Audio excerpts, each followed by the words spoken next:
আপনাকে ধন্যবাদ। আলহামদুলিল্লাহ, আসসালাতু ওয়াসসালামু আলা রাসূলিল্লাহ।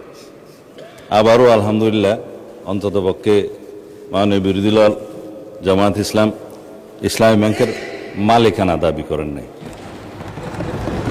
আপনারা বলেছেন যে ন্যায় নীতির পথে ফেরত আসতে হবে। ওই ন্যায় নীতির পথে ফেরত আসার জন্যই বাংলাদেশ ব্যাংক ব্যবস্থা গ্রহণ করবে মাননীয় স্পিকার। আমরা মাননীয় বিরোধী দলীয় নেতার এবং জামায়াত ইসলামের দুঃখ বুঝবো না মাননীয় স্পিকার। ওই আছে না, চিরসুখী জন ভ্রমে কি কখন বুঝিতে কি পারে, কি যাতনা বিষে বুঝিবে সে কিসে, কবু আসি বিষে ধ্বংসে নিয়ে যারে। এটা 19বিংশ শতাব্দীর একটা বাঙালি কবি কৃষ্ণচন্দ্র মজুমদারের কবিতা।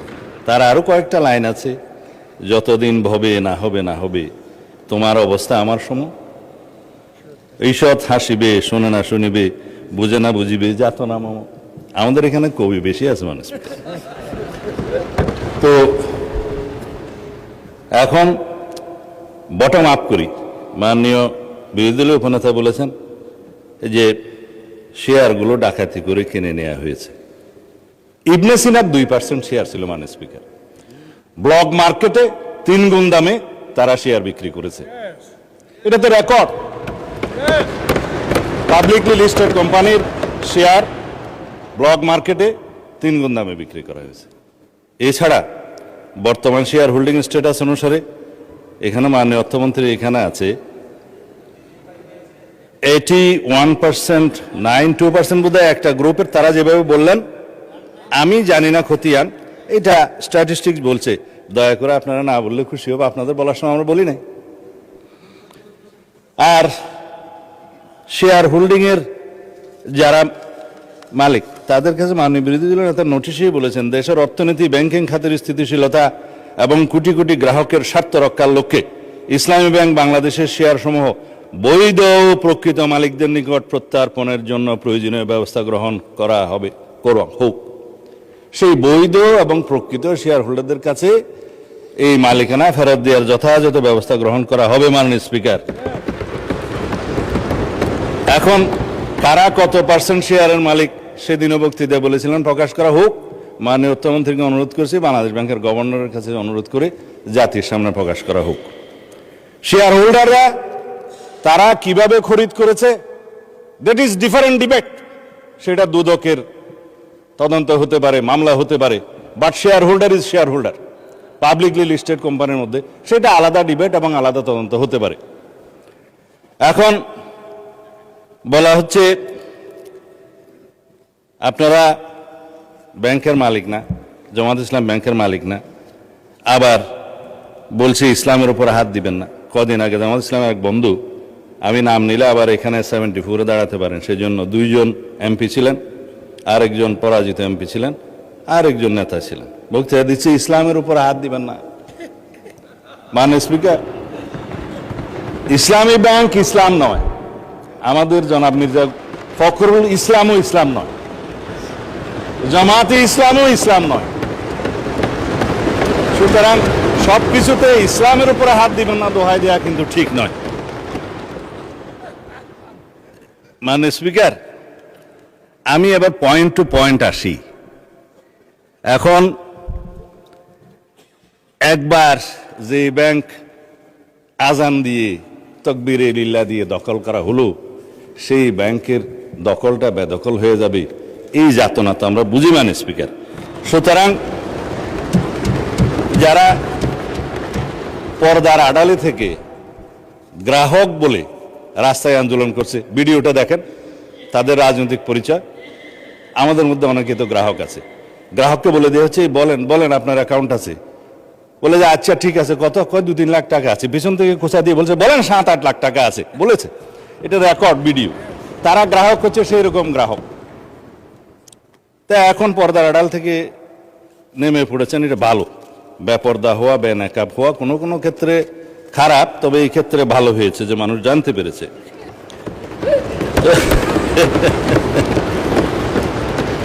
মাননীয় স্পিকার, এখানে আরডিএস নামে একটা প্রকল্প আছে। সেই প্রকল্পের এটা হচ্ছে ইসলামী ব্যাংকের একটা ফ্ল্যাগশিপ প্রকল্প। এই প্রকল্পের মূল হচ্ছে পল্লী উন্নয়ন প্রকল্প নামে, যেখানে 5,000, 10,000, 20,000 টাকা পর্যন্ত লোন দেয়া যায়। নারী গ্রাহকের সংখ্যায় বেশি। ভোটের আগে 10,000 টাকা করে অনেক নারীকে দেয়া হয়েছে। লাইনে আমার এক ভোটার জিজ্ঞেস করছে, আমার এক কর্মী, মা আপনি কোথায় দিবেন? বলছে যে বাবা, বলছে কোরআনের দল না দিলে তো জান্নাতে যাওয়া যাবে না। 10,000 টাকাও দিয়েছে, বলেছে এটা মাফ হয়ে যাবে, আরো 10,000 টাকা পাবো। এইভাবে মাননীয় স্পিকার বোনাস হিসাবে দাঁড়িপাল্লায় ভোট দিলে জান্নাত পাওয়ার নিশ্চয়তাও দিয়েছে। এই RDS প্রকল্পের মধ্যে কত হাজার কোটি টাকা ডিস্ট্রিবিউট হয়েছে জানেন? 22,000 কোটি টাকা ডিস্ট্রিবিউট হয়েছে। 11,000 কোটি টাকা আগে দেওয়া হয়েছিল। এই 5ই আগস্টের 2024-এর পরে নির্বাচনের এই বৈতরণী পার হওয়ার জন্য আরো 11,000 কোটি টাকা দেওয়া হয়েছে। এর কোনো হদিশ নেই। তবে একজন নারী ভোটারের কথা তো বললাম। ভোটের আগে আমরা প্রায় সময় দেখছি মাননীয় স্পিকার, আমরা তো লেজিটিমেট গভর্নমেন্ট, ভোট টুট পেয়ে জনগণ আমাদেরকে এখানে বসিয়েছে, কিন্তু ইলেকশনের দিন পর্যন্ত আমরা একটা ফেসবুক গভর্নমেন্ট দেখেছিলাম মাননীয় স্পিকার, প্রচারণার মাধ্যমে। তা আমরা এখনো মনে করছি বিরোধী দলের ভূমিকা পালন করুক। তারা স্ট্রাগল করবে সরকারি দলে আসার জন্য, নির্বাচিত হয়ে মেজরিটি পাওয়ার জন্য। কিন্তু বারে বারে এইভাবে প্রচারণা, পর্দার আড়ালে প্রচারণা, পর্দার ভিতরে প্রচারণা ইত্যাদি চালিয়ে মানুষকে বিভ্রান্ত করে মাননীয় স্পিকার আমরা বোধহয় খুব বেশি এগোতে পারবো না। এখন ইসলামী ব্যাংকের আমি কয়েকটা আইনের কথা পরে বলবো, এখন বলছি না। ইসলামী ব্যাংকের নবনিযুক্ত চেয়ারম্যান দায়িত্ব নিলে এবং এই চেয়ারম্যানকে দায়িত্ব পালন করতে না দিলে কি হবে সেটা আইনে বলা আছে। বাংলাদেশ ব্যাংকের ব্যাংক কোম্পানি আইন অনুসারে সেকশন 45, 46, 47 এবং লাস্টে 57-এ এই কথাগুলো বলা আছে। না, মাননীয় অর্থমন্ত্রী বলছে যে আইন উনি বলবেন, তা আমার একটু অভ্যাস খারাপ বলে আগে বলে দিচ্ছি। বাংলাদেশ ব্যাংকের নির্দেশ দানের ক্ষমতা, বাংলাদেশ ব্যাংক যদি এই মর্মে সন্তুষ্ট হয় জনস্বার্থে মুদ্রানীতি এবং ব্যাংক নীতির উন্নতির বিধানের জন্য কোনো ব্যাংক কোম্পানির আমানতকারীদের স্বার্থের পরিপন্থী এবং ব্যাংক কোম্পানির স্বার্থের পক্ষে ক্ষতিকর কার্যকলাপ প্রতিরোধ করার জন্য যে কোনো রকমের সিদ্ধান্ত বাংলাদেশ ব্যাংক দেওয়ার এখতিয়ার রাখে এবং ব্যাংক কোম্পানিগুলো, সংশ্লিষ্ট ব্যাংক কোম্পানিগুলো উক্ত আইন নির্দেশ পালনে বাধ্য থাকবে।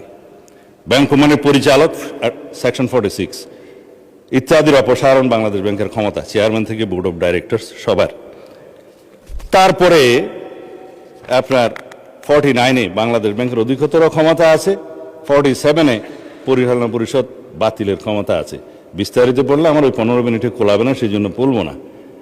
এই পরিষদ বাতিল করা এবং নির্দিষ্ট মেয়াদ পর্যন্ত নির্দেশনা দেয়া, এগুলো সব বাংলাদেশ ব্যাংকের এখতিয়ার, ব্যাংক কোম্পানি আইন।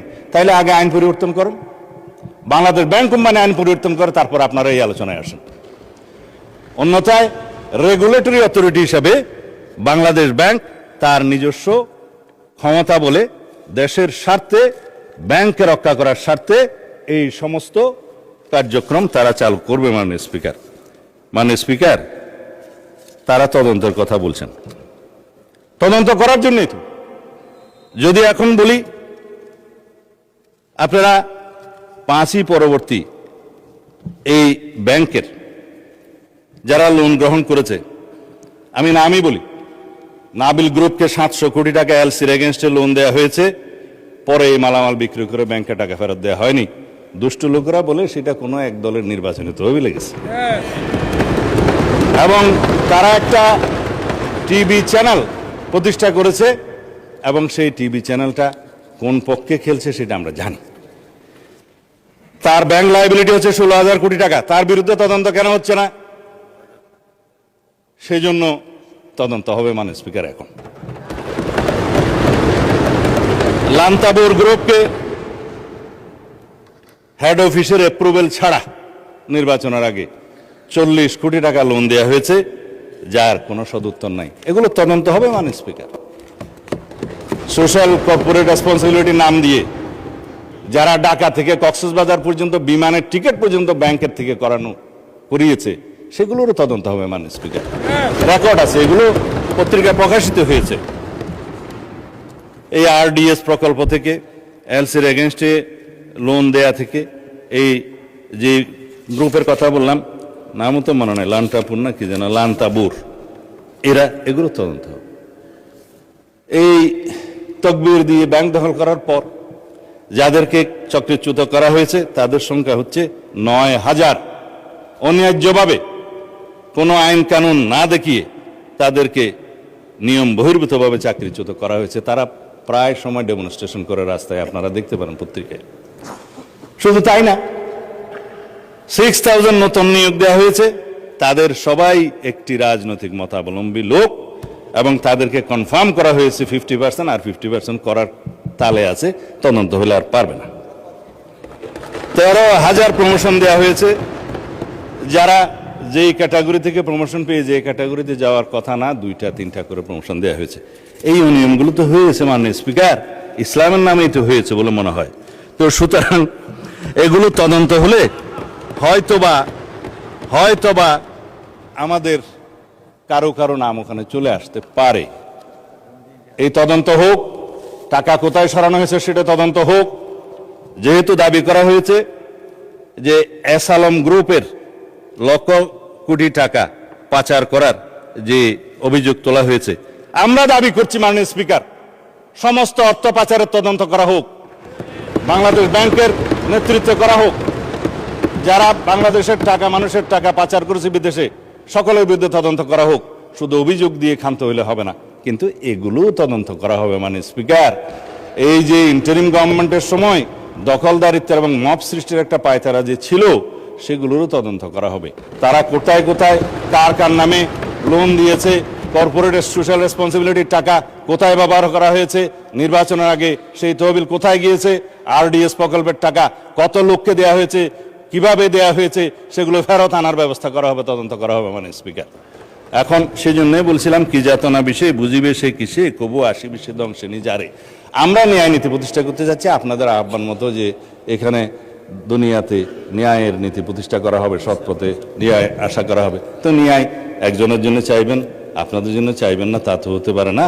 আমরা সকল গ্রাহকের এবং শেয়ার হোল্ডারদের স্বার্থ রক্ষা করব, ন্যায় নীতি প্রতিষ্ঠা করব, সুষ্ঠুভাবে তদন্ত করব। মাননীয় স্পিকার, শুধুমাত্র একজন চেয়ারম্যান নিয়োগকে নিয়ে যে অভিযোগ করা হয়েছে বাংলাদেশ ব্যাংক থেকে, তার প্রত্যুত্তরে বলা হয়েছে এই অফিসারের, এই চেয়ারম্যান যাকে নিয়োগ দেওয়া হয়েছে তার বিরুদ্ধে কোনো অভিযোগ প্রমাণিত হয়নি, কোনো তদন্ত নাই। যদি নতুনভাবে অভিযোগ আসে সেটা তদন্ত হবে। এখনো পর্যন্ত তো সে প্রিজাম্পশন অফ ইনোসেন্স নীতি অনুসারে তার বেনিফিটটা পাবে, যে তার বিরুদ্ধে শুধু অভিযোগ আনা হচ্ছে মৌখিকভাবে বা পত্রিকায়, সেই অভিযোগের তো তদন্ত হয় নাই। সুতরাং প্রিজাম্পশন অফ ইনোসেন্স হিসাবেই সে তার বেনিফিটটা পাবে। যদি অভিযোগ আনে, তদন্ত হবে, তখন সেটা দেখা যাবে। এবং he who seeks equity must come with clean hand, this is one of the maximum of the equity. তারা যেগুলো বলছে, তারা যদি ক্লিন হ্যান্ডে থাকে, তাইলে তারাও তদন্তের ফেস করুক মাননীয় স্পিকার। যাদেরকে আজকে ব্যাংক কর্মচারীদেরকে অফিসে ঢুকতে দেওয়া হচ্ছে না, এবং কলম বিরতির নামে জবরদস্তিমূলক ব্যাংকে যেয়ে বাধা দেওয়া হচ্ছে, আমাদের কাছে তো ভিডিও আছে। আমরা যেহেতু এই স্বরাষ্ট্র মন্ত্রণালয়ের দায়িত্ব পালন করছি, আমাদের কাছে সমস্ত কিছু রাখতে হয়। এই সমস্ত তদন্ত ভিডিও সহ, অডিও সহ সব কিছু আছে। মাননীয় বিরোধী দলীয় নেতা এক জায়গায় বক্তৃতা দিয়ে বলেছেন, তার বুকের উপর দিয়ে যাবে, যদি টিয়ার গ্যাস গুলি করতে হয় আমার উপর দিয়ে যাবে, আমি গ্রাহকের সেবা নিশ্চিত করবো। গ্যারান্টেড মাননীয় বিরোধী দলীয় নেতা, গ্রাহকদের, আমানতকারীদের স্বার্থ নিশ্চিত করার জন্য আমরাও বুক পেতে দেবো, শুধু আপনি কেন। সুতরাং ন্যায় নীতি প্রতিষ্ঠা করা হবে। আজকে ইন্টারেস্টিংলি দেখছি আমাদের এনসিপির বন্ধুরা কেউ নাই। আপনারা জামায়াত ইসলামকে কি তারা এনসিপি অ্যাভোর্ড করলো কিনা জানি না, কেউ বক্তৃতাও দেয় নাই। আমি চেয়ারগুলো খালি দেখে বলতেছি মাননীয় স্পিকার। তবে এখানে একটা দাবি রাখি, অন্যায্যভাবে যাদেরকে চাকরিচ্যুত করা হয়েছে তাদের সবাইকে চাকরি ফেরত দেওয়ার জন্য একটা তদন্ত পরিচালনা করা হোক। আর যাদেরকে রাজনৈতিক বিবেচনা চাকরি দেওয়া হয়েছে তাদের কয়টা সঠিক নিয়োগ হয়ে গেছে সে বিষয়েও তদন্ত করা হোক। মাননীয় অর্থমন্ত্রীকে অনুরোধ করছি, বাংলাদেশ ব্যাংক